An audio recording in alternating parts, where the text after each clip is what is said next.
बता दें कि 453 सीटों के लिए रुझान जो है आपको लगातार बता रहे हैं। गांधीनगर से जहां पर अमित शाह आगे चल रही हैं, तो वहीं नागपुर से नितिन गडकरी आगे चल रही हैं और करनाल से मनोहर लाल पीछे चल रहे हैं। हाजीपुर से चिराग पासवान आगे चल रही हैं। ये लगातार आपको अपडेट दे रहे हैं आपकी टीवी स्क्रीन पर, जहां पर नागपुर से नितिन गडकरी आगे चल रही हैं। इसके साथ ही आपको बता दें कि करनाल से मनोहर लाल पीछे चल रहे हैं। करनाल से मनोहर लाल पीछे हैं, उनके सामने एक युवा प्रत्याशी आपको बता दें कि विपक्ष ने खड़ा किया। हाजीपुर से चिराग पासवान आगे है। इसके साथ ही ये शुरुआती रुझान आपको लगातार बता रहे हैं। गया से जितिन राम मांझी आगे चल रहे हैं। 543 सीटें हैं, काफी अहम दिन, और ऐसे में भटिंडा से हरसिमरत कौर आगे चल रही है। लगातार आपको अपडेटेड जो जानकारी है वो दे रही हैं। चांदनी चौक से जेपी अग्रवाल पीछे चल रहे हैं और आपको बता दें कि 543 सीटें हैं और आज ये फाइनल राउंड है। नॉर्थ दिल्ली से मनोज तिवारी आगे चल रही हैं, उनके सामने कन्हैया कुमार। आपको बता दें गौतम बुद्ध नगर से महेश शर्मा आगे चल रहे हैं और ऐसे में ये टीवी स्क्रीन पर लगातार आपको अपडेट दे रहे हैं, जहां पर नॉर्थ दिल्ली से मनोज तिवारी आगे चल रहे हैं। बिल्कुल, देखिए ये बड़े चेहरे हैं जिनकी साख दांव पर है। अमेठी से स्मृति ईरानी आगे चल रही हैं, बढ़त बनाए हुए हैं। इसी के साथ हरिद्वार से त्रिवेंद्र सिंह रावत भारतीय जनता पार्टी के प्रत्याशी बढ़त बनाए हुए हैं। तो तमाम बड़े चेहरे, पौड़ी गढ़वाल से अनिल बलूनी आगे चल रहे हैं।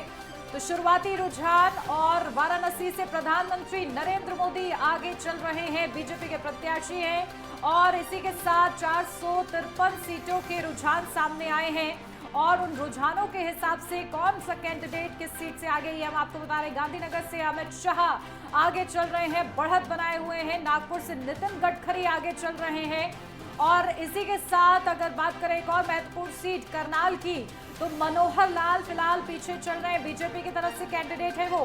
हाजीपुर से चिराग पासवान आगे चल रहे हैं, बढ़त बनाए हुए हैं। और इसी के साथ साथ गया से जितिन राम मांझी आगे चल रहे हैं। तो ये बड़ी तस्वीर सामने आ रही है शुरुआती रुझानों में। भटिंडा से हरसिमरत कौर बादल आगे चल रही हैं, तो लगातार बढ़त बनाए हुई है वो भी। चांदनी चौक से जेपी अग्रवाल पीछे चल रहे हैं, ये बड़ी तस्वीर सामने आ रही है। चांदनी चौक से प्रवीण खंडेलवाल उनको कड़ी टक्कर दे रहे हैं चांदनी चौक सीट पर। तो नॉर्थ दिल्ली से मनोज तिवारी आगे चल रहे हैं। गौतम बुद्ध नगर से महेश शर्मा आगे चल रहे हैं और लगातार हैट्रिक लगाने की कोशिश में है। और इस बीच उनके लिए अच्छी खबर भी है कि शुरुआती रुझान में वो आगे चल रहे हैं। तो नॉर्थ दिल्ली से मनोज तिवारी आगे चल रहे हैं। कन्हैया कुमार कांग्रेस की तरफ से प्रत्याशी मैदान में है, उनके खिलाफ अमेठी से स्मृति ईरानी आगे चल रही है। बेहद ही खास सीट ये भी लगातार बनी हुई है। हरिद्वार से त्रिवेंद्र सिंह रावत भारतीय जनता पार्टी के प्रत्याशी आगे चल रहे हैं और बड़ा मुकाबला और कांटे की टक्कर देखने को मिल रही है। लेकिन जैसे जैसे शुरुआती रुझान जो इशारा कर रहे हैं, उसमें लगातार बीजेपी के जो प्रत्याशी हैं वो कई सीटों पर लीड लेते हुए नजर आ रहे हैं। वाराणसी से पीएम मोदी आगे चल रहे हैं। बिल्कुल उन्नति, सही कहा आपने, क्योंकि देखिए शुरुआती पूरी तरह से छाया हुआ है, वो आ चुके हैं, जिसके नाम को लेकर विश्वसनीयता है, सिर्फ लोकप्रियता नहीं। तो मुझे लगता है लोग इस बार अपने लिए, अपने घरों के लिए वोट देंगे, क्योंकि वो जानते हैं कि मोदी का परिवार है पूरा ये भारतवर्ष, और हम सब लोगों को मिलकर एक समृद्ध और विकसित भारत की तरफ आगे जाना है और उसी दिशा में हम लोग आगे बढ़ रहे हैं। और मुझे लगता है, और पूरी तरह से मैं आश्वस्त हूँ कि बहुत ही अच्छे नतीजे होंगे।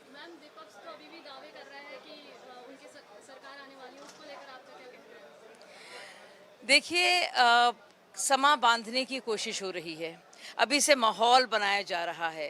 वो जानते हैं कि महफिल में होना क्या है, लेकिन अभी से उनका एक रुदाली गैंग है, वो आ जाता है। और वो देश के जो संवैधानिक हमारे संस्थाएं हैं, जो हमारी लोकतांत्रिक प्रणाली है, जो हमारी जमहूरियत से जुड़ी हुई प्रक्रियाएं हैं, जो सालों साल जिनको लोग आजमा चुके हैं, पूरी दुनिया जिस पर नाज करती है और देखती है किस तरह से भारत की सबसे बड़ी पंचायत इसको माना जाए, ये जो सेलिब्रेशन ऑफ डेमोक्रेसी है, जश्न जमहूरियत है, जिसका नाम पूरी दुनिया में मशहूर है कि किस तरह से यहाँ पे होता है। अब उसी पर वो चुनाव चिन्ह लगा रहे हैं, चुनाव को लेकर एक चिन्ह लगा रहे हैं, एक सवालिया निशान लगा रहे हैं। तो मुझे लगता है कि वो भी जानते हैं, हम भी जानते हैं, दुनिया भी जानती है कि जनता जनार्दन है और पूरी तरह से पारदर्शिता के साथ ये काउंटिंग हो रही है। और नतीजे बहुत अच्छे हैं। जो जीते जो हारे, मुझे लगता है ये जनता जनार्दन तय करती है और उसका फैसला हम बहुत ही विनम्रता से उसको हम मानते हैं और वो फैसला हमारे सर आंखों पर है।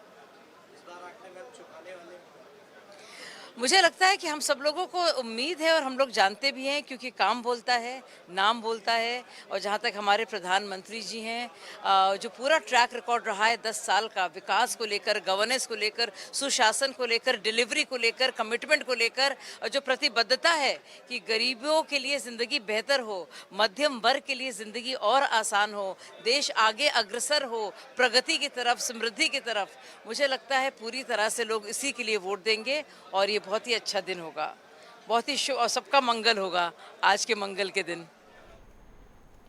और बिल्कुल देखिए, आपको बता दें कि लगातार शुरुआती रुझान आ रहे हैं, ऐसे में जनता बिल्कुल जनार्दन होती है और जनता का क्या कुछ फैसला रहेगा ये अब से कुछ ही देर में दोपहर तक ये तस्वीर सामने हो जाएगी। तस्वीर देखिए, आपको टीवी स्क्रीन पर लखनऊ से दिखा रहे हैं, जहां पर मतगणना स्थल की ये तस्वीरें हैं और ये तस्वीरों में आप देख पा रहे हैं किस तरीके से जो यहाँ पर मतगणना लगातार जारी है। पुलिस प्रशासन पूरी तरह से सतर्क है कि किसी तरह की कोई गड़बड़ी यहां पर ना हो, किसी तरह की कोई चूक ना सामने आए। देखिए, पूरी तरीके से जो चुनाव आयोग है उसकी तरफ से भी पूरी तैयारियां यहां पर की गई कि किसी भी तरह की कोई भी दिक्कत यहां पर ना हो। और ये देखिए, पुलिस प्रशासन भी पूरी तरह से सतर्क है। पुलिस के लिए कंट्रोल रूम भी यहां पर बनाए गए, इसके साथ ही गर्मी से निपटने के भी इंतजाम किए गए हैं।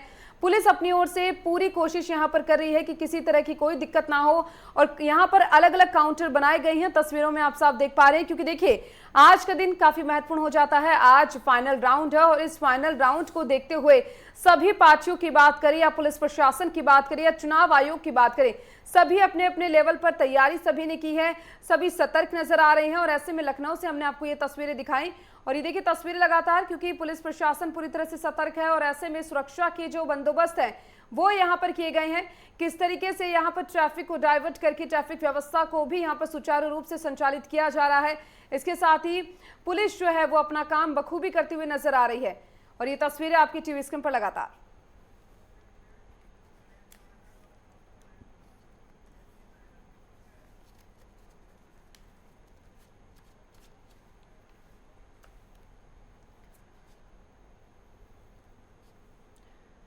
तो देखिए 2024 का जनादेश क्या कहता है, लगातार इस पर सभी की निगाहें बनी हुई हैं और इस बीच राजनीतिक दलों के दिग्गज और जानकार हमारे साथ जुड़ गए हैं। आपको रूबरू कराती हूं, हमारे साथ जोत सिंह बिष्ट जुड़ गए हैं, बीजेपी के प्रवक्ता है वो। जोत सिंह जी, बहुत स्वागत आपका।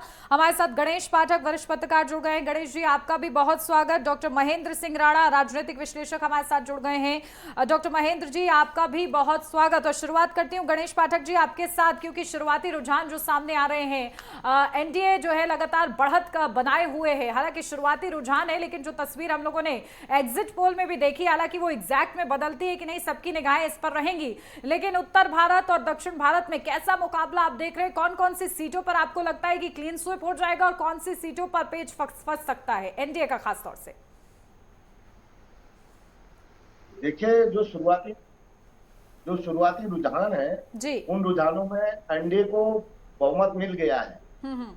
और ये अभी शुरुआती रुझान है, पोस्टल बैलेट की मतगणना हो रही है और जी। उसके बाद जैसे जैसे दिन आगे बढ़ेगा वैसे वैसे तस्वीर साफ होगी। क्योंकि अभी तक ये नहीं कहा जा सकता कि इसकी जीत निश्चित है या ये हारने ही जा रहा है, लेकिन दिख रहा है कि पोस्टल बैलेट में कई राज्यों में कांटे का मुकाबला दिख रहा है। जैसे उत्तर प्रदेश में है, उत्तर प्रदेश एक बड़ा राज्य है और वहां पे गुड गवर्नेंस की भाजपा बहुत बड़ी बात करती रही है और भाजपा को वहां से उत्तर प्रदेश से बहुत ज्यादा विश्वास भी है। लेकिन वहां पे अभी तक पोस्टल बैलेट में बिल्कुल एक तरह से नेक टू नेक फाइट की तस्वीर हमारे सामने में दिख रही है। और उत्तराखंड में भी अगर आप देखेंगे, हिमाचल में देखेंगे और इधर गुजरात में देखेंगे, उधर असम में देखेंगे, जो हमें अभी तक दिख रहा है, त्रिपुरा, केरल, कई राज्य हैं जहां पे हमें एक अच्छी फाइट दिख रही है। पंजाब में भी ठीक फाइट दिख रही है, हरियाणा में भी पूर्व मुख्यमंत्री बीजेपी के पोस्टल बैलेट में पीछे चल रहे हैं। लेकिन अभी ये शुरुआती रुझान है, इस शुरुआती ये बहुत ज्यादा ट्रेंड बदलेगा और जैसे ही आप पोस्टल बैलेट से जब आप जाएंगे, जब एक्चुअल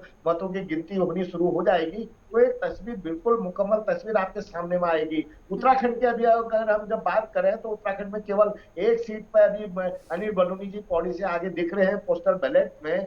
जो वहां पर भी लग रहा है उत्तराखंड में भी जो पोस्टल बैलेट है उसमें भी फाइट जो है नेक टू नेक फाइट है।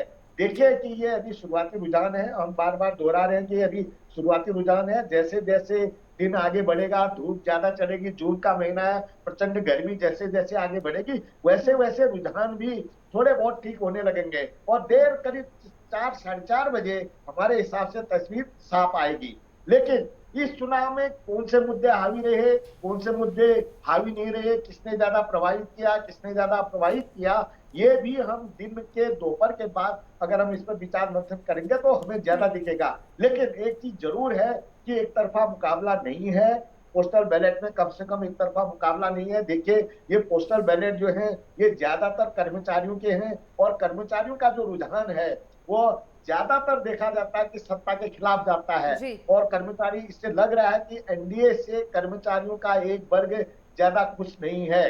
ये एक एनडीए के लिए बड़ी बड़ी बड़ी बात है और ये हो सकता है कि इसमें पुरानी ओल्ड पेंशन का भी इश्यू हो, कई चीजें इसमें दिख रही हूं, लेकिन ये देखने की बात है। जी बिल्कुल, क्योंकि देखिए अभी तो शुरुआती रुझान है और ऐसे में ये जो तस्वीर है वो दोपहर तक साफ हो पाएगी। राजनीतिक विश्लेषक डॉक्टर महेंद्र सिंह भी हमारे साथ लगातार बने हुए हैं। डॉक्टर महेंद्र सिंह जी, क्योंकि देखिए शुरुआती रुझान आ चुके हैं, वो आपके हमारे और जनता के सामने है। 8 बजे से काउंटिंग शुरू हो चुकी है। 7 चरणों का ये पूरा चुनाव था और अब आज फाइनल राउंड है। किस तरीके से विश्लेषण करना चाहेंगे? देखिए इन शुरुआती रुझानों से, हालांकि अभी पोस्टल बैलेट है, एक चीज तो साफ हो गई है कि जो एग्जिट पोल अभी तक आए थे और बड़े बड़े चैनल्स जो एक तरफा जीत एनडीए की दिखा रहे थे, उसमें ये लगता है कि अब थोड़ा सा जो है मुकाबला देखने को मिल रहा है। हालांकि मैं भी ये कहना चाहूंगा कि लगभग 2-3 घंटे बाद स्थिति ज्यादा क्लियर हो पाएगी।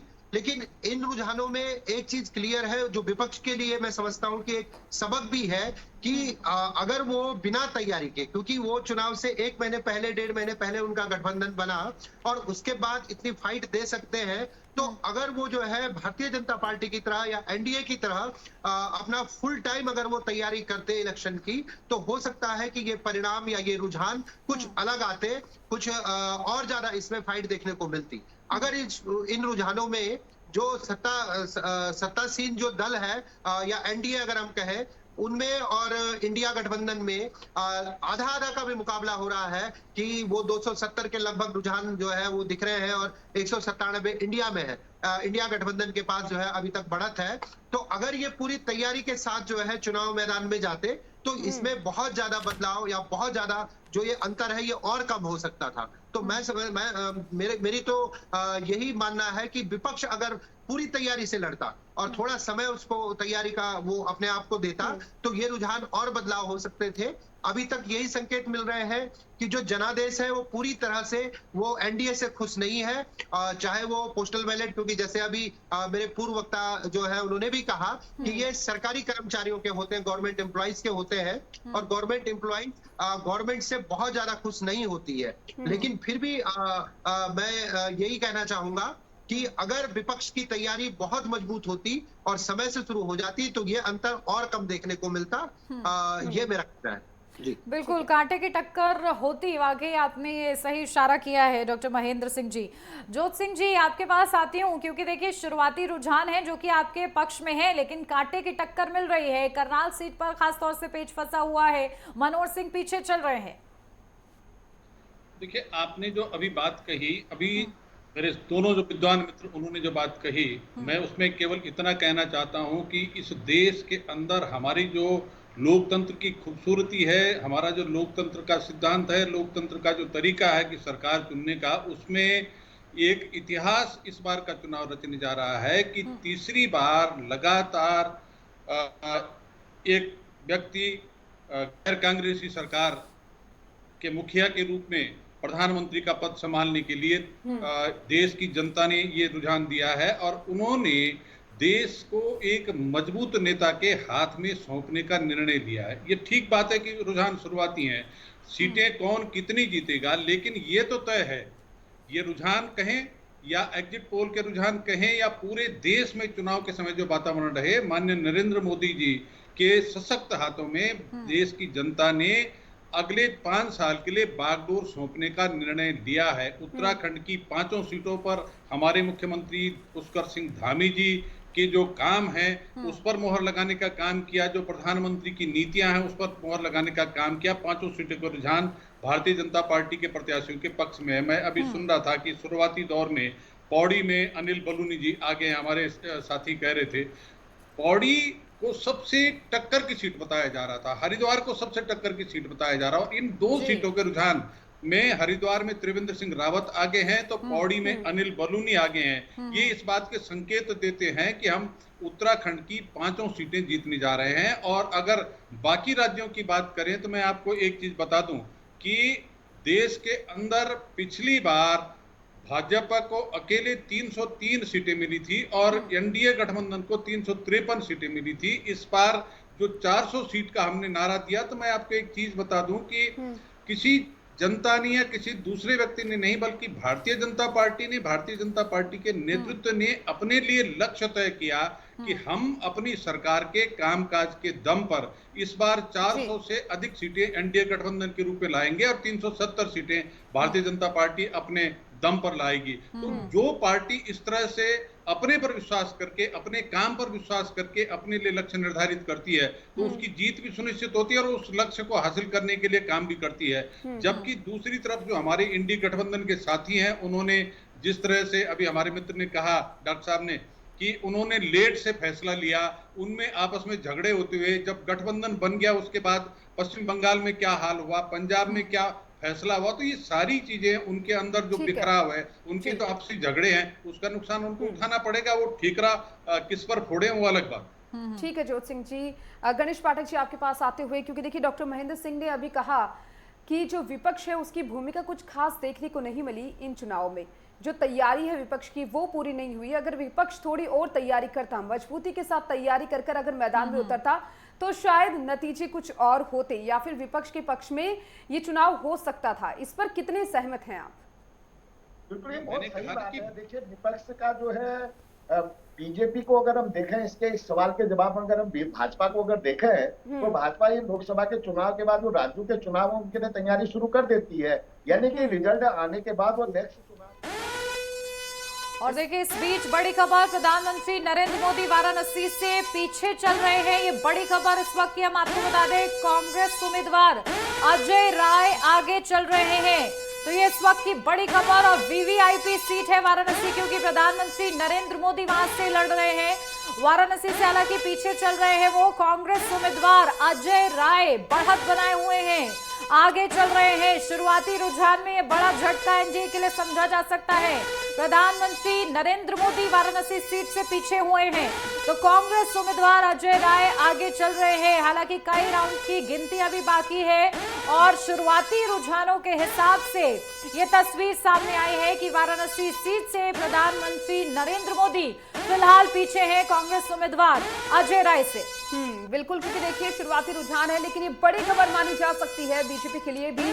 प्रधानमंत्री नरेंद्र मोदी वाराणसी से पीछे चल रहे हैं, कांग्रेस उम्मीदवार अजय राय प्रधानमंत्री नरेंद्र मोदी से आगे चल रही हैं। शुरुआती रुझान में आपको बता दें कि प्रधानमंत्री नरेंद्र मोदी वाराणसी सीट से पीछे चल रही हैं। बड़ी खबर आपको दे रहे हैं इलेक्शन से जुड़ी हुई। कांग्रेस उम्मीदवार अजय राय आगे, प्रधानमंत्री नरेंद्र मोदी वाराणसी से पीछे चल रहे हैं, क्योंकि देखिए वाराणसी सीट काफी हॉट सीट मानी जा रही है। और ऐसे में हालांकि अभी पूरी तरह से तस्वीर साफ नहीं हो पाई है, अभी ये शुरुआती रुझान आपको दे रहे हैं, लेकिन इन शुरुआती रुझानों में ये सामने आया है कि प्रधानमंत्री नरेंद्र मोदी कांग्रेस उम्मीदवार से पीछे चल रहे हैं, यानी कांग्रेस उम्मीदवार अजय राय प्रधानमंत्री नरेंद्र मोदी से वाराणसी सीट से आगे चल रहे हैं।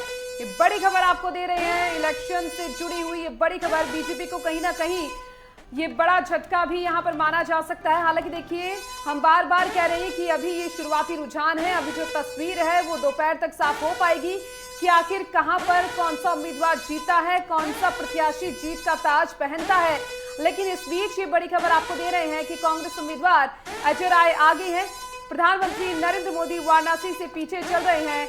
और ऐसे में देखा जा रहा है कि लगातार देखिए वाराणसी सीट जो है वो वीवीआईपी सीट यहां पर मानी जा रही थी पूरे चुनाव की दृष्टि से देखा जाए तो, क्योंकि प्रधानमंत्री नरेंद्र मोदी वहां से चुनाव लड़ रहे थे। और ऐसे में इस तरीके की खबर आना कहीं ना कहीं चिंता का विषय हो सकती है बीजेपी के लिए।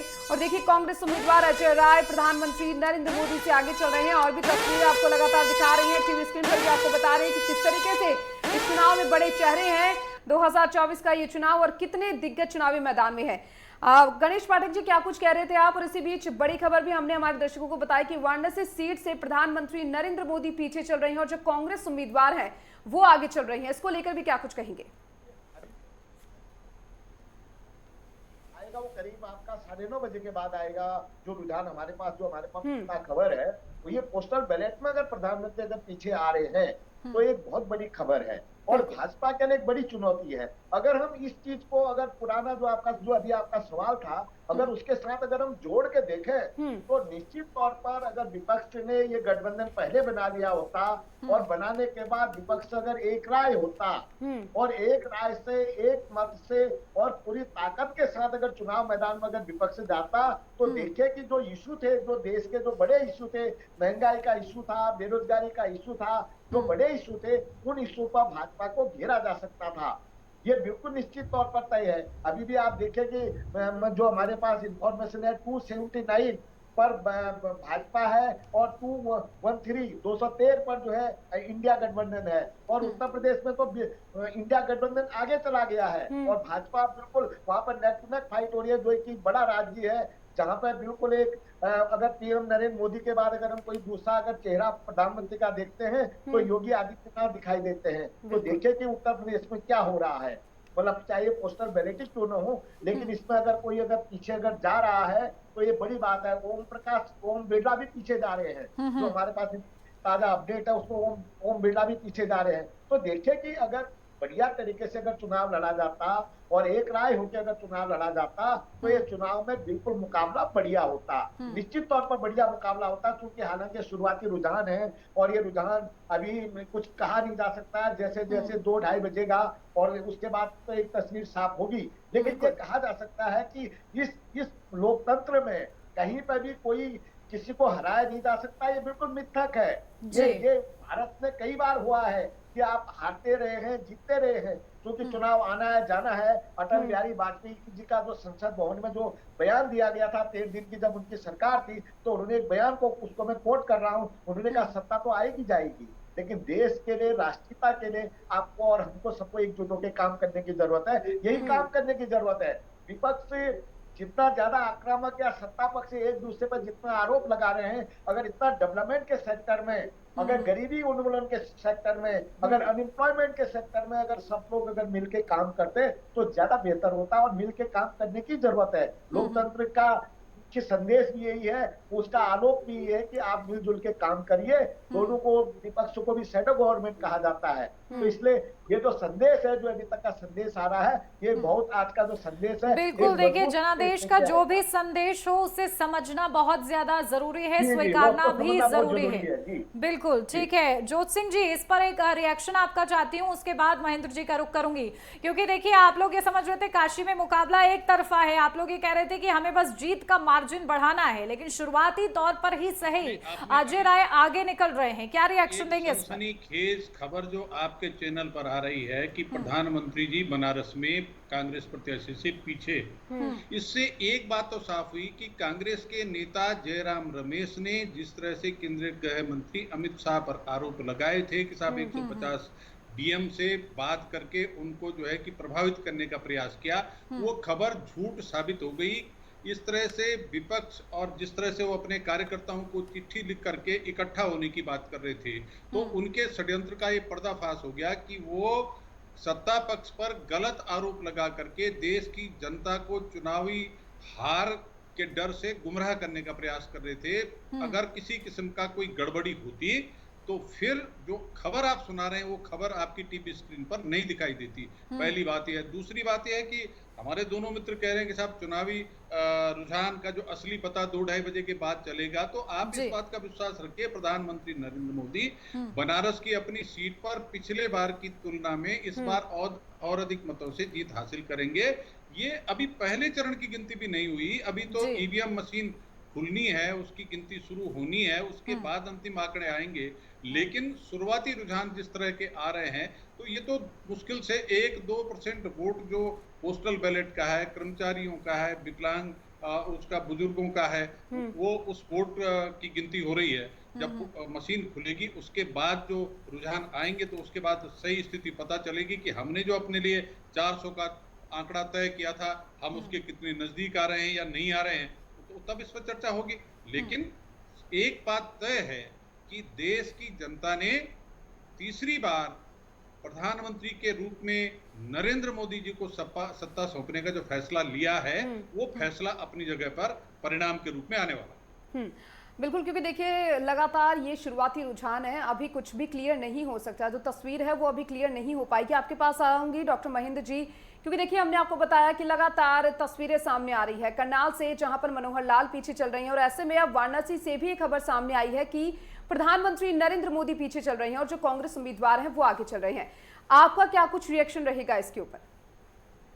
देखिए, ये चर्चा कुछ दिन से चल रही थी, खासकर मतदान के दौरान, और जब ये एग्जिट पोल आए तो कई लोग बहुत ज्यादा इसमें आश्चर्यचकित हुए कि एग्जिट पोल एक तरफा एनडीए की जीत दिखा रहा था, जबकि फील्ड में आपने देखा, खासकर उत्तराखंड की भी अगर मैं बात करूं, तो फील्ड में कुछ सीटें ऐसी थी कि जहां पे जो विपक्ष के जो उम्मीदवार थे, चाहे वो पौड़ी सीट से गणेश गोदियाल जी हो या टिहरी सीट से जो है बॉबी पवार निर्दलीय प्रत्याशी के रूप में हो, जिनका जनता में बहुत अच्छा खासा जो है एक जन समर्थन जिनको मिल रहा था, लेकिन उसके बाद भी जब एग्जिट पोल आए तो उसमें एक तरफा ये दिखाया गया कि पूरी 5 की 5 सीटें उत्तराखंड में भारतीय जनता पार्टी जीत रही है। तो अभी तक के जो नतीजे आए हैं, हालांकि शुरुआती रुझान है, लेकिन इन नतीजों से एक चीज तो स्पष्ट है कि एग्जिट पोल हो सकता है कि 2 बजे के बाद बहुत ज्यादा गलत साबित इस बार होने वाले हैं। और मैं ये मानता हूं कि हो सकता है प्रधानमंत्री के रूप में जो है नरेंद्र मोदी जी को एक बार फिर से मौका मिल जाए, लेकिन जो एक तरफा जीत जो लग रही थी और जैसा नारा भी दिया गया था, वो अब जो है थोड़ा मुश्किल मेरे को लग रहा है कि 400 पार जितनी आसानी से भारतीय जनता पार्टी के साथी कह रहे हैं, उतनी आसानी से तो 400 पार नहीं होने वाला है। मुकाबला बहुत अच्छा रहेगा, और अगर विपक्ष के हिसाब से भी देखा जाए, और जैसा भी अजय जी की और वाराणसी सीट की बात हुई, तो देखिए वाराणसी सीट में जो लड़ाई थी वो सीधे सीधे ऐसी थी जैसे एक खरगोश और कछुए की जो हम लोग रेस की कहानी सुनते हैं, तो वहां पे ऐसा मुकाबला है। उसमें अगर शुरुआती रुझान में ही सही अगर कछुआ आगे निकल रहा है, तो ये भी एक सोचने वाली बात है कि जो विश्व के सबसे लोकप्रिय नेता है, वो पोस्टल बैलेट में कहीं ना कहीं कुछ देर के लिए सही पीछे हुए हैं। तो ये भी एक जो है बड़ा इंटरेस्टिंग फैक्टर जो है वो नजर आया है इन अभी तक के रुझानों में। और बाकी जहां तक मेरे को लगता है कि जो मुकाबला है अब धीरे धीरे, क्योंकि मैं आपकी टैली भी देख रहा हूं, तो इंडिया गठबंधन और नजदीक आता जा रहा है और अंतर बहुत कम होता जा रहा है। तो देखिए आगे आगे देखते हैं होता है क्या, लेकिन अभी तक मजा आ रहा है कि मुकाबला। और देखिए इस बीच आपको एक और बड़ी खबर दे रहे हैं, उत्तर प्रदेश के रुझानों में बीजेपी पिछड़ती हुई नजर आ रही है। आपको बताएं, समाजवादी पार्टी 32 सीटों पर आगी है। बड़ी खबर आपको दे रही है इलेक्शन से जुड़ी हुई, यूपी में बीजेपी 25 सीटों पर आगी है, और ऐसे में समाजवादी पार्टी की बात करें तो 32 सीटों पर समाजवादी पार्टी आगे है, और उत्तर प्रदेश में कांग्रेस की बात करें तो 4 सीटों पर आगे है। ये शुरुआती रुझान आपको बता रहे हैं। हालांकि देखिए शुरुआती रुझानों के बाद दोपहर तक ये जो तस्वीर है वो साफ हो पाएगी, लेकिन उससे पहले आपको बता दें कि समाजवादी पार्टी 32 सीटों पर आगे है, और ऐसे में उत्तर प्रदेश में जहां बीजेपी 25 सीटों पर आगी है, बीजेपी पिछड़ती हुई नजर आ रही है समाजवादी पार्टी से। साथ ही उत्तर प्रदेश में कांग्रेस 4 सीटों पर आगी है।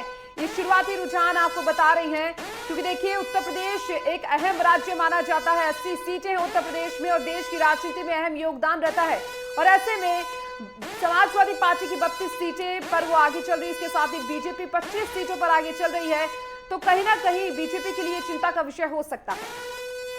बिल्कुल, देखिए इस बीच जो ये बड़ी खबर सामने आ रही है वो बड़ा संकेत कर रही है कि किस तरीके से कांग्रेस के लिए भी अच्छी खबर फिलहाल मिलती हुई उत्तर प्रदेश में नजर आ रही है। हमारे साथ मंजू त्रिपाठी कांग्रेस प्रवक्ता जुड़ी हुई हैं। मंजू जी, आपको मेरी आवाज मिल पा रही है?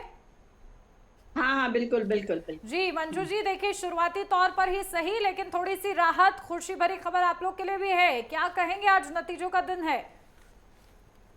बिल्कुल, अभी now it's too early to say, लेकिन जो है कांटे की टक्कर नजर आ रही है।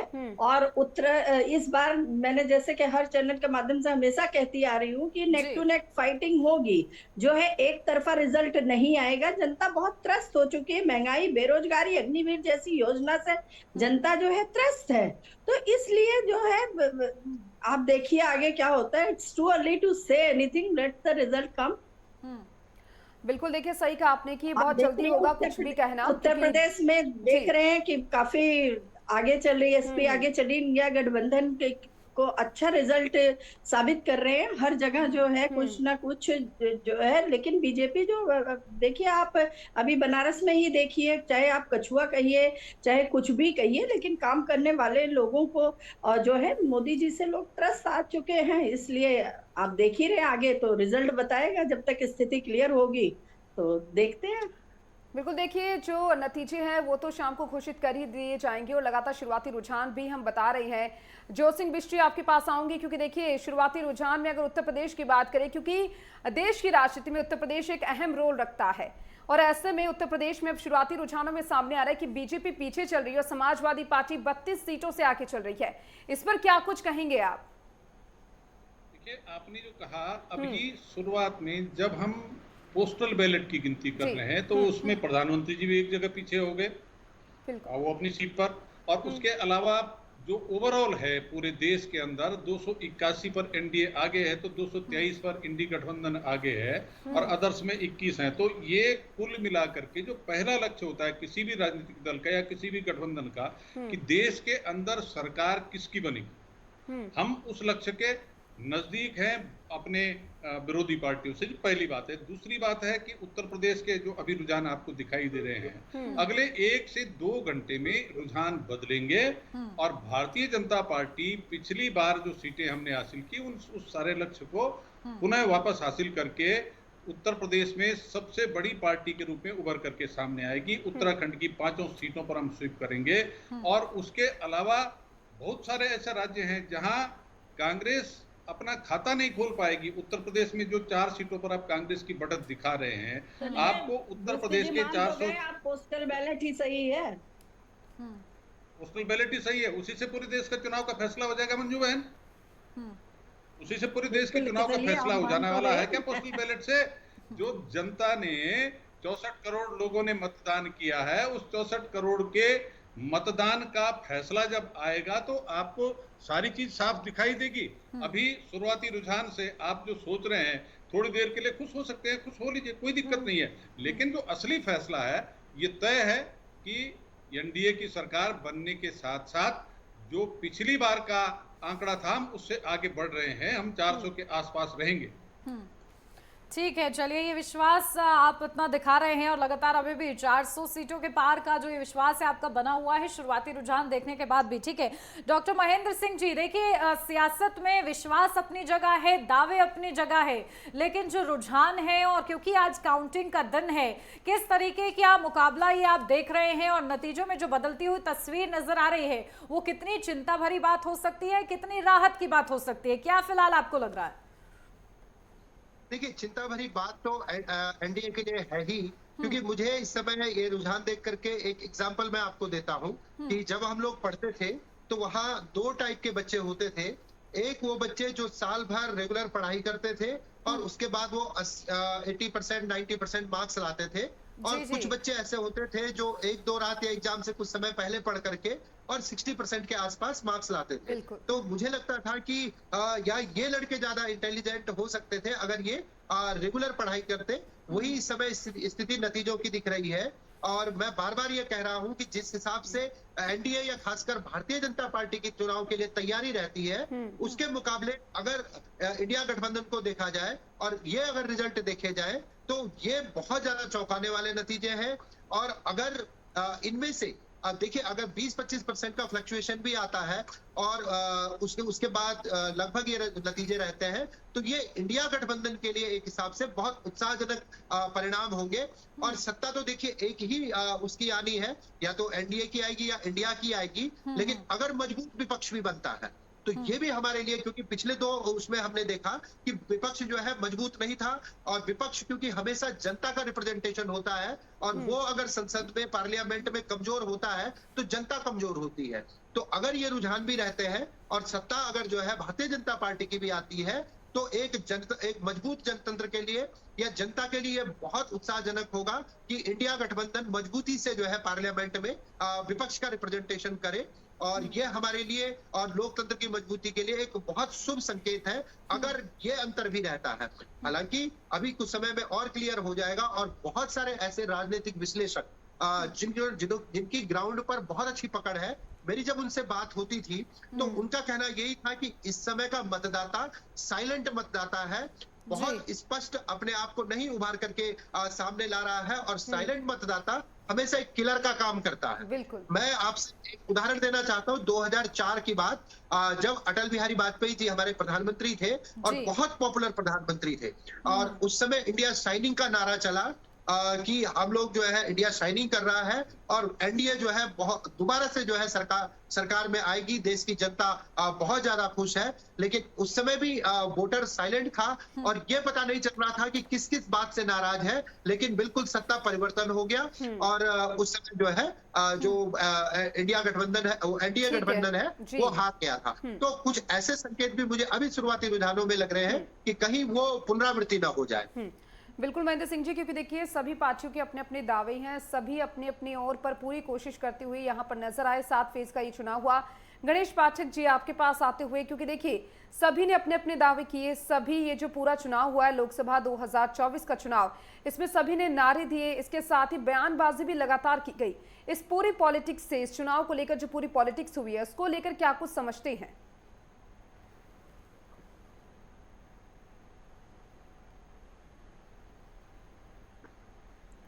आप मुझे सुन पा रहे हैं गणेश पाठक जी?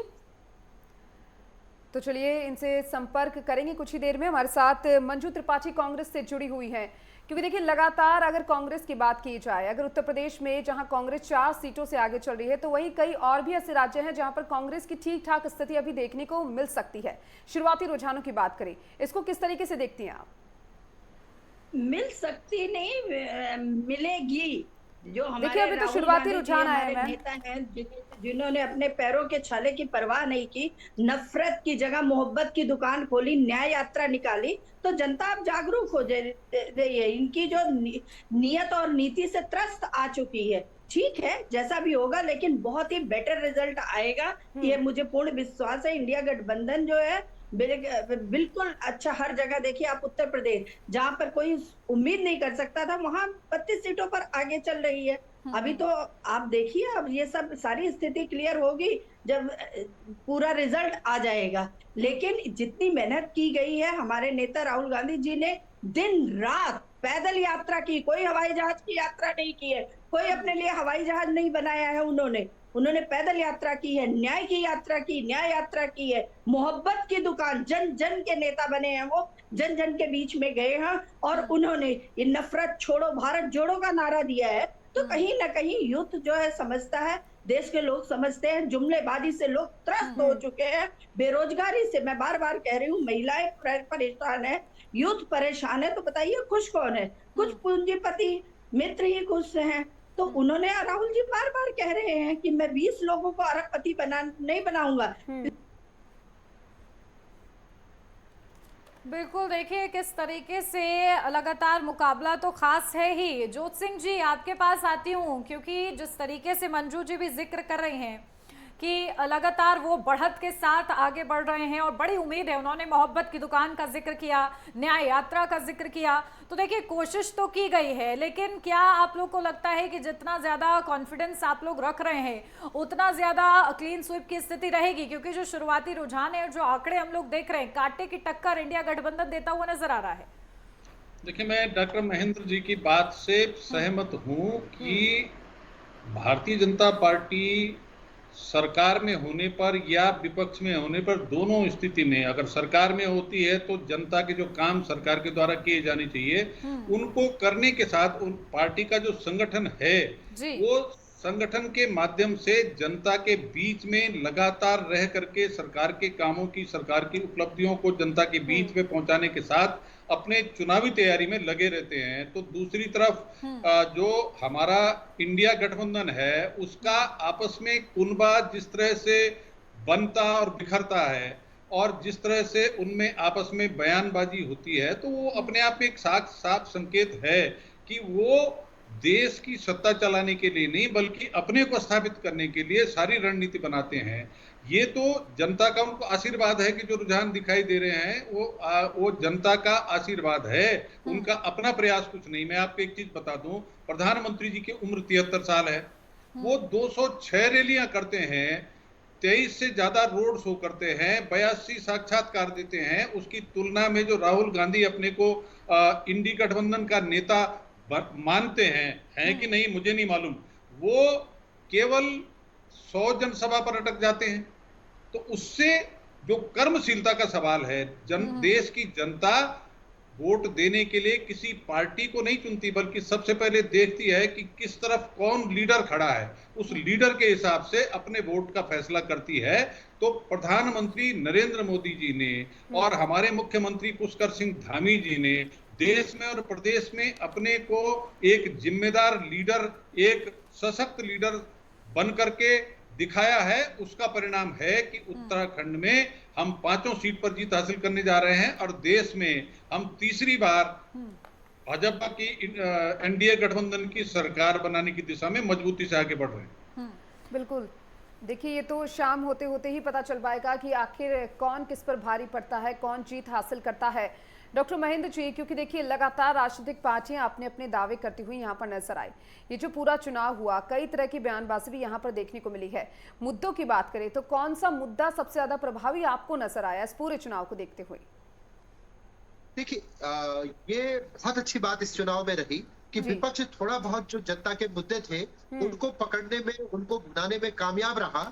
और जो ऐसा लग रहा था चुनाव कि शायद राम मंदिर पे ये चुनाव लड़ा जाएगा या धारा 370 पे लड़ा जाएगा, तो विपक्ष ने जनता की जो नब्ज थी उसको पकड़ने में थोड़ा बहुत कामयाबी हासिल की। और बेरोजगारी, खासकर उत्तराखंड में मैं कहूँ, और उदाहरण दो अगर पौड़ी सीट का, तो वहां पे जो कांग्रेस के हमारे प्रत्याशी थे उन्होंने अग्निवीर योजना को बहुत मजबूती से उठाया, क्योंकि उससे कुल लोग, जनता खुश नहीं थी। साथ ही साथ में वहां पे जो अंकिता भंडारी प्रकरण हुआ था उसमें और जोशीमठ वाला जो मुद्दा था उसमें वो जनता के बीच में अपना मैसेज पहुंचाने में कामयाब रहे। तो जहां एक तरफ लग रहा था पहले कि केवल जय श्री राम और राम मंदिर, धारा 370, हिंदुत्व के मुद्दे पर ये चुनाव अटक जाएगा और विपक्ष इसमें फंस जाएगा, लेकिन धरती पर ये देखा गया, चुनाव के टाइम पे ये देखा गया कि मुद्दे, बेरोजगारी भी एक मुद्दा बना, आपका अग्निवीर वाला भी मुद्दा बना, और ऐसे बहुत सारे ऐसे मुद्दे विपक्ष ने उठाए कि जहां राम मंदिर का मुद्दा या धारा 370 का मुद्दा या हिंदुत्व का मुद्दा जो है वो जनता के बीच में उतना फ्रूटिफाई नहीं हो पाया। और कम से कम देखिए, परिणाम कुछ भी है, मैं बार बार कह रहा हूं कि नतीजा कुछ भी आए वो इतना महत्वपूर्ण नहीं है अभी, लेकिन जो मुद्दों की जहां तक बात है तो विपक्ष कुछ हद तक कामयाब रहा मुद्दे उठाने में और थोड़ा घेराबंदी करने में एनडीए की या भारतीय जनता पार्टी की, कि वो राम मंदिर का मुद्दा, 370 के मुद्दे को उतना वो नहीं कर पाए, उतना चुनाव में पॉपुलराइज नहीं कर पाए जितना उम्मीद थी और जितना लोगों को आशंका थी कि वो मुद्दा कहीं बहुत ज्यादा हावी ना हो जाए। तो ये विपक्ष की मैं जीत कहूंगा। और जिस प्रकार से रुझान है, मैं अभी भी ये मानता हूं कि सत्ता हो सकता है एनडीए की बन जाए, प्रधानमंत्री नरेंद्र मोदी जी ही तीसरी बार बने, लेकिन अगर ये रुझान लास्ट तक बरकरार रहते हैं तो विपक्ष की भी जो है इसमें विपक्ष भी बधाई का पात्र है। और बहुत कम तैयारी के साथ अगर वो ये परफॉर्मेंस दे रहा है तो उसके लिए आगे के लिए सबक भी है कि अगर मजबूती से पूरी प्लानिंग के साथ वो फुल टाइम जो है ये तैयारी करता है और जनता का रिप्रेजेंटेशन, जनता के मुद्दे बार बार उठाता है, तो आगे के लिए उसके लिए बहुत सारी उम्मीदें हैं, क्योंकि आगे केंद्र के साथ साथ कई राज्यों के चुनाव होने हैं, तो वहां के लिए भी विपक्ष के लिए ये सबक बन जाएगा अगर परफॉर्मेंस यही रहती है जो रुझान आ रहे हैं।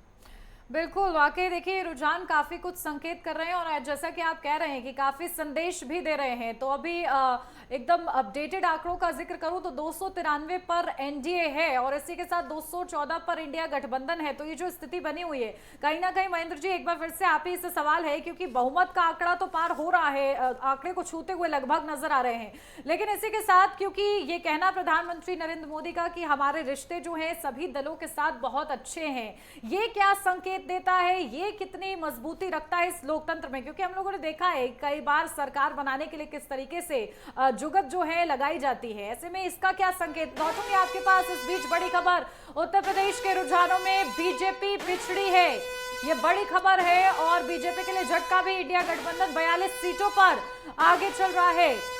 तो उत्तर प्रदेश से ये तस्वीर है, बीजेपी 32 सीटों पर आगे चल रही है, ये बड़ी तस्वीर सामने आ रही है। रायबरेली से राहुल गांधी आगे चल रहे हैं, तो कांग्रेस के लिए एक और अच्छा संकेत मिल रहा है। तो वाराणसी से 1200 वोटों से अजय राय आगे चल रहे हैं, हालांकि मार्जिन कम है, लेकिन अजय राय फिलहाल आगे चल रहे हैं नरेंद्र मोदी से। तो उत्तर प्रदेश के रुझानों में बीजेपी पिछड़ी है, तो बीजेपी के लिए ये चिंताजनक स्थिति। इंडिया गठबंधन 42 सीटों पर आगे, राहत की बात उनके लिए। और इसी के साथ बीजेपी 32 सीटों पर आगे चल रही है। तो ये बड़ी तस्वीर रुझानों के हिसाब से सामने आई है।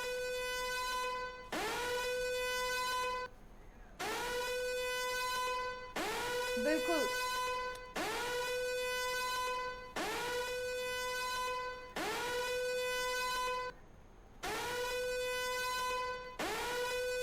ठीक है। तो चलिए देखिए, बड़े संकेत मिल रहे हैं और ये संकेत बहुत कुछ इशारा करते हुए भी नजर आ रहे हैं। बीजेपी 32 सीटों पर आगे चल रही है।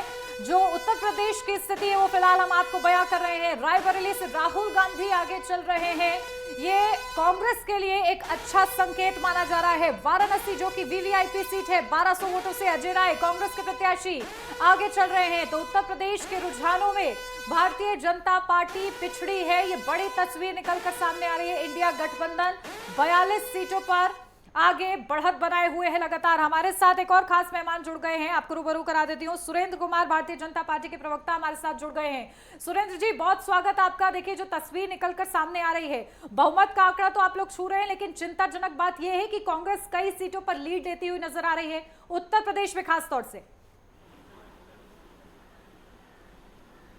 देखिए, सबसे पहली चीज़ तो ये है कि आपने जैसा भी बनारस की भी बात की और उत्तर प्रदेश की आप बात कर रहे हैं जी, ये अभी आप ये बैलेट वाली जो जहाँ जहाँ बैलेट पेपर अभी खुल रहा होगा या खुला होगा, उस हिसाब से जो है कहीं आगे आगे पीछे हो रही है। लेकिन मुझे पूरा भरोसा है खास करके उत्तर प्रदेश के ऊपर, क्योंकि उत्तर प्रदेश के अंदर जिस प्रकार से हमारी सरकार ने, डबल इंजन की सरकार ने विकास करने का काम किया है जी, वहाँ के लोगों के साथ जुड़ने का काम किया है।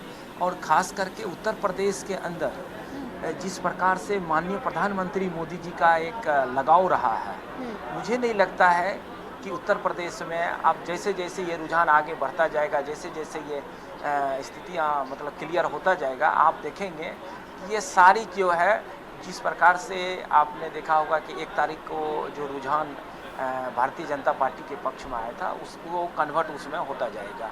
मुझे कहीं से किसी प्रकार से खास करके उत्तर प्रदेश की जनता के ऊपर कोई शक नहीं है। पूरा भरोसा है कि उत्तर प्रदेश की जनता ने माननीय प्रधानमंत्री मोदी जी के नेतृत्व वाली सरकार को जो है भरोसा जताया है, और वो आपको आने वाला कुछ ही घंटों में जो है आपको इसका परिणाम भी देखने को मिलेगा। बिल्कुल, क्योंकि देखिए लगातार ये तो शुरुआती रुझान, और ऐसे में उत्तर प्रदेश से भी हमने आपको बताया कि किस तरीके से जो शुरुआती रुझान है वो बता रहे हैं। आपके पास आना चाहूंगी, मंजू त्रिपाठी, कांग्रेस प्रवक्ता लगातार बनी हुई हैं, क्योंकि देखिए उत्तर प्रदेश में जो वाराणसी सीट है काफी हॉट सीट मानी जा रही थी। ऐसे में जो कांग्रेस की उम्मीदवार अजय राय जो है वो 1200 वोटों से आगे चल रहे हैं, कितनी राहत की खबर मानी जा सकती है? देखिए, ये जो है, देखिए कांग्रेस पार्टी जो है काम करती है, और उसने जो मुद्दे थे उसके साथ हमने काम किया। अब आगे पीछे तो लगा रहेगा, पूरा रिजल्ट है, लेकिन ये है कि हमें जनता का प्यार मिल रहा है। ये देख कर खुशी हो रही है कि हमने जनता के लिए, हमारे नेता, मैं बार बार कह रही हूँ, राहुल गांधी जी ने जो है पद यात्रा की, लोगों के बीच में गए, और उत्तर प्रदेश के लोगों को जुमलेबाजी अब समझ आ गई। यूथ बेकार है, परेशान है, महंगाई से त्रस्त है। अग्निवीर जैसी योजना, जो कि पेंशन आप खा गए उनकी, तो पेंशन आती थी तो पूरा का पूरा परिवार का भरण पोषण होता था, आपने वो भी खत्म कर दिया। तो जनता को क्या मिला, क्या खोया, क्या पाया, ये जनता ने समझ लिया। तो इस तरह से यही नहीं, अभी कांग्रेस बहुत आगे चलेगी, आप देखते जाइए, रुझान आने दीजिए। It's too early to say anything. Doctor Mahendra Singh Rana ji, देखिए तस्वीरें बहुत कुछ संकेत कर रही हैं। किन मुद्दों पर कांग्रेस पार्टी को इतना भरोसा है, किन मुद्दों पर भारतीय जनता पार्टी खुद पर इतना एतबार कर रही है, वो हमने आपको भी सुनवाया। लेकिन उत्तर प्रदेश, क्योंकि कहते हैं कि कहीं ना कहीं दिल्ली की गद्दी का रास्ता तो उत्तर प्रदेश से होकर जाता है, ऐसे में उत्तर प्रदेश में एनडीए पीछे चल रहा है, लगातार जो विपक्ष है वो आगे चल रहा है, ये कितनी ज्यादा चिंताजनक बात है? जी बिल्कुल, उत्तर प्रदेश जो है ये सबसे महत्वपूर्ण राज्य है और इसलिए भी कि सबसे ज्यादा सीटें लोकसभा की वो उत्तर प्रदेश से आती है। और पिछले जो 2 चुनाव हैं उनमें एक तरफा उत्तर प्रदेश ने भारतीय जनता पार्टी को अपना समर्थन दिया है, वहां की जनता ने भारतीय जनता पार्टी पे अपना विश्वास जताया है। लेकिन इस बार जो ग्राउंड से भी रिपोर्ट आ रही थी उसमें बहुत सारी जगह ऐसी थी, बहुत सारे क्षेत्र उत्तर प्रदेश के ऐसे थे जहां पे जो जनता है वो सरकार से बहुत ज्यादा खुश नहीं थी और खास करके कुछ मुद्दे ऐसे थे कि जिनमें बहुत जनता, खासकर जो बेरोजगार, लाठीचार्ज वहां पे बेरोजगारों पर हुआ, उससे जो युवा था वो बहुत ज्यादा नाराज नजर आ रहा था उत्तर प्रदेश सरकार से। इसके अलावा उत्तर प्रदेश एक ऐसा राज्य है जहां पे जातीय समीकरण बहुत ज्यादा काम करते हैं और ये एक ऐसा चौंकाने वाला राज्य होता है। यहाँ का जनादेश कई बार बहुत ज्यादा चौंकाने वाला होता है। जैसे 2014 से पहले का आप देखिए कि भारतीय जनता पार्टी 2014 से पहले उत्तर प्रदेश में तीसरे पायदान पे भी नहीं थी, चौथे पायदान पर उनका वहां पे वोट शेयर था। पिछले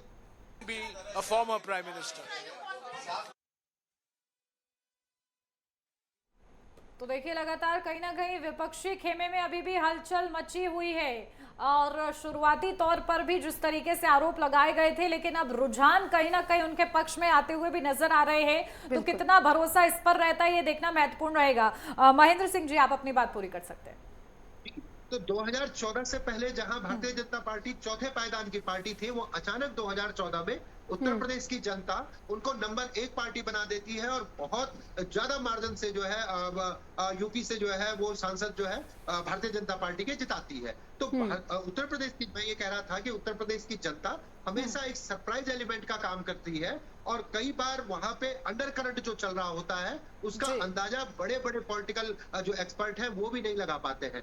अभी तक जो रुझान आया है, और खासकर मैं वाराणसी को कोट करना चाहूंगा कि पिछली बार भी अजय राय जी ही वहां से प्रत्याशी थे और इसी तरीके से हम जब शुरुआती रुझानों की बात कर रहे थे तो एक बार भी वो आगे नहीं है। कोई भी ऐसा चरण नहीं था, चाहे वो पोस्टल बैलेट का चरण हो, चाहे वो बाद में अलग अलग जो क्षेत्र होते हैं मतदान के, उसमें वो आगे निकले हो। हर बार पीछे रहे, प्रधानमंत्री जी लगातार आगे रहे। तो क्योंकि प्रधानमंत्री जी ये क्लेम भारतीय जनता पार्टी करते हैं कि विश्व के सबसे लोकप्रिय नेता है, सबसे लोकप्रिय पॉलिटिकल लीडर है, ऐसे में कुछ क्षण के लिए ही सही, कुछ समय के लिए ही उनका पीछे होना, ये भी अपने आप में जो है सोचने वाली बात है कि कुछ लोग तो उनसे नाराज है। वो ऐसा नहीं है कि सब लोग उनसे खुश हैं या सब लोग जो है उनका समर्थन करते हैं। तो अगर वो 1200 वोट से पीछे हो रहे हैं तो इसका मतलब कि कुछ तो है कि जो अंदर खाने चल रहा है। और जैसे आपने शुरुआत में जिक्र किया था कि प्रधानमंत्री जी ने स्टेटमेंट दिया कि हमारे सभी राजनीतिक दलों से हमारी अच्छे संबंध है, हमारी अच्छी मित्रता है। तो कहीं ना कहीं हो सकता है जो इंटेलिजेंस का जो इनपुट आता है सरकार को, वहां ऐसा लग रहा हो कि कहीं मामला 273 के आसपास फंस न जाए, तो इसलिए उनको ये स्टेटमेंट देना पड़ा कि हमारे जो है सभी दलों से बहुत अच्छे संबंध हैं ताकि जरूरत पड़ने पर अन्य दलों को साथ लेके सरकार बनाई जा सके। चलिए, आप सभी मेहमानों का जो हमारे साथ जुड़े इस खास चर्चा में शामिल हुए, बहुत बहुत शुक्रिया आप सभी का, क्योंकि देखिए लगातार आपको महा कवरेज दे रहे हैं और हर एक जो जानकारी है वो आप तक साझा कर रहे हैं। लगातार ये जानकारी आप तक पहुंचाते रहेंगे एक छोटे से ब्रेक के बाद।